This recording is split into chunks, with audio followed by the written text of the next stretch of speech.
1 kg വെയിറ്റിലുള്ള ഒരു cake. Black ഫോറസ്റ്റും വേണ്ട, white ഫോറസ്റ്റും വേണ്ട, മറ്റേതെങ്കിലും ഒരു ഫ്ലേവർ ഉള്ള കേക്ക് മതി. ഇതായിരുന്നു ആളുടെ ഒരേ ഒരു നിർബന്ധം. ചോക്ലേറ്റ് ബേസ്ഡ് ആയിരിക്കുന്ന ഒരു കേക്ക്. അങ്ങനെ അവസാനം ചോക്ലേറ്റ് കേക്ക് തന്നെ കൺഫേം ചെയ്തു. കേക്കിൻ്റെ വെയിറ്റ് വരുന്നത് 1 kg ആണ്. 7 ഇഞ്ച് പാനിൽ 4 ലെയേഴ്സ് ആയിട്ടാണ് കേക്ക് സെറ്റ് ചെയ്തെടുത്തത്. ദക്ഷമോളുടെ ബർത്ത്ഡേക്ക് വേണ്ടിയാണ് ഇന്നത്തെ കേക്ക് ചെയ്തത്.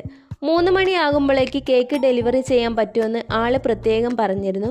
അതുകൊണ്ട് തന്നെ തലേ ദിവസം തന്നെ നമ്മൾ ഈ കേക്കെല്ലാം സെറ്റ് ചെയ്തെടുത്തു.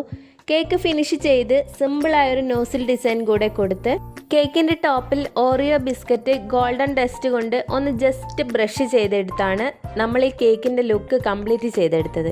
ഈ ഒരു കേക്കിന് ഓർഡർ തന്നത് എൻ്റെ ഫ്രണ്ട് കൂടിയായ ഷിജിനയാണ്. അങ്ങനെ 3 മണിയാകുമ്പോഴേക്ക് കേക്കെല്ലാം ഡെലിവറി ചെയ്ത് കൊടുത്തു കേട്ടോ. കേക്കിൻ്റെ ഫൈനൽ ലുക്ക് ഇഷ്ടമായാൽ ഒന്ന് കമൻറ്റ് ചെയ്തേക്കണേ. മറ്റൊരു വീഡിയോയുമായി കാണും വരെ താങ്ക് യു.